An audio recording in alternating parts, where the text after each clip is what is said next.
샬롬 소요리 문답 시즌2입니다. 잠깐 전체적 흐름을 정리해 드리자면 7문 이후 하나님이 하시는 일이 무엇인지 계속 문답을 통해 알아가는 중인데요. 그중 21문 이후로는요. 이위 하나님, 그리스도께서 하신 중보 사역이 무엇인지 배웠습니다. 바로 앞 시간 다룬 28문까지는 중보자 그리스도가 어떤 분이신가를 알아보았고요. 이후 오늘 다룰 29문부터 38문까지 중보의 결과로 우리가 받는 유익이 구체적으로 무엇인가를 살펴볼 것입니다. 구속사역의 적용 부분이라 할 수 있는데요. 이 부분은 삼위 하나님이신 성령님께서 담당하시는 영역이라 할 수 있겠죠.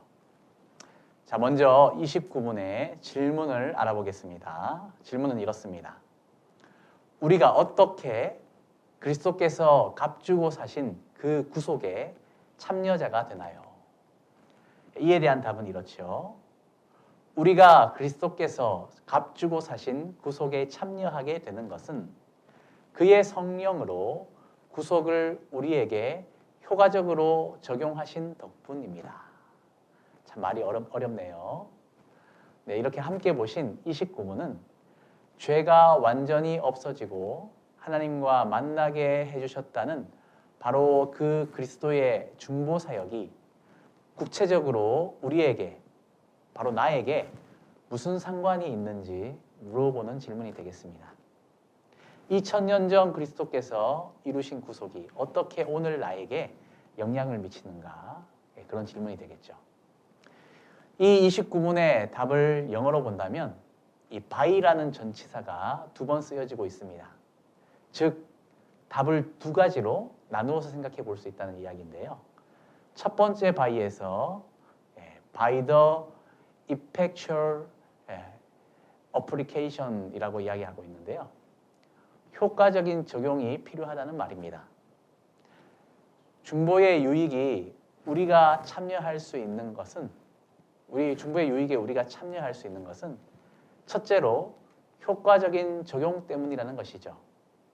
그 효과적인 적용이 구체적으로 무엇인지는 30문에서 다루게 되니까 오늘은 이 명칭을 잘 기억하고 익숙해지면 될 것 같습니다. 자, 간단히 말하자면 그리스도의 구속이 그 누구도 거부할 수 없게 사람의 상태나 자세나 수준 등의 영향을 받지 않고 제대로 적용된다는 그런 뜻이죠. 자, 다음으로 두 번째 바이는 by his Holy Spirit, 성령으로 그렇게 된다고 말하고 있습니다. 우리가 이 땅에서 살고 죽고 부활하는 과정 가운데 우리에게 그리스도의 유익을 적용시키시는 분이 바로 성령 하나님이십니다. 사실 앞으로 38문까지 계속되는 중보의 유익에 대한 그런 문답은요. 모두 성령께서 하시는 사역에 대하여 묻고 답하는 셈이죠. 성도의 삶은 곧 성령 안에서 살아가는 삶이 됩니다. 그래서 하나님의 자녀로 성도와 불신자의 가장 큰 차이가 바로 이 성령께서 함께 계시는가의 여부라고 할 수도 있겠습니다.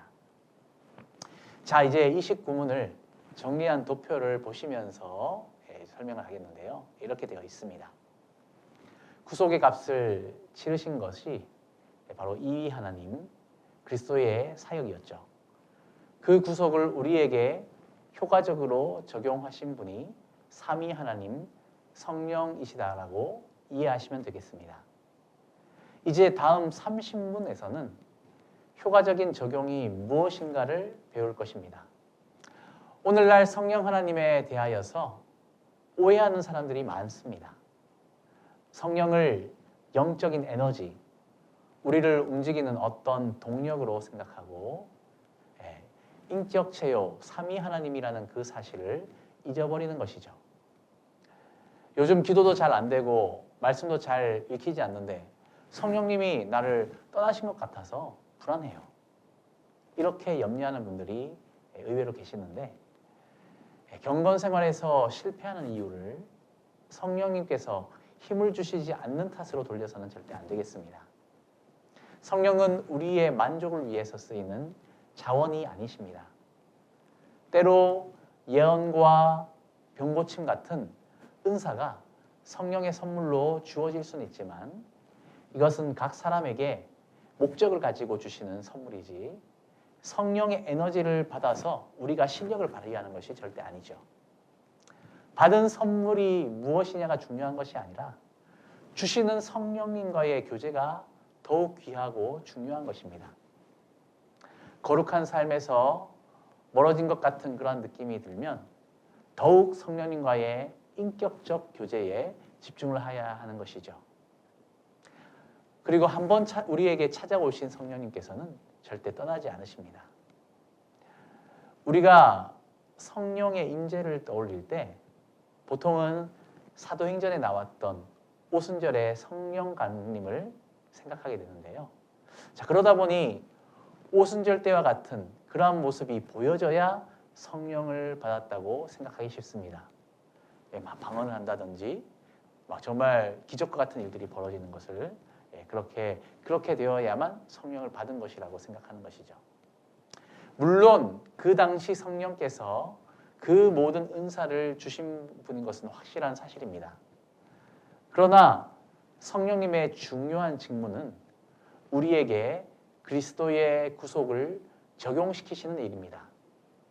그 일을 하시려다 보니까 오순절 사건이 있게 되었고 은사, 기적, 방언 등이 나타나게 된 것이죠. 자, 이렇게 말하면 오늘날에도 계속되는 성령의 자유로운 역사를 막지 말라고 그렇게 반박하는 분도 있습니다. 하지만 그런 주장대로라면 오늘날 성경도 특별히 다시 쓰게 해주세요라고 그렇게 말하는 것과 같은 논리가 될 수 있습니다.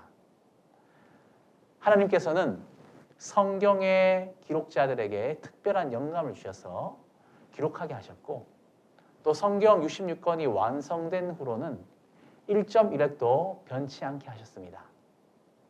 오순절 성령 강림 사건도 마찬가지입니다.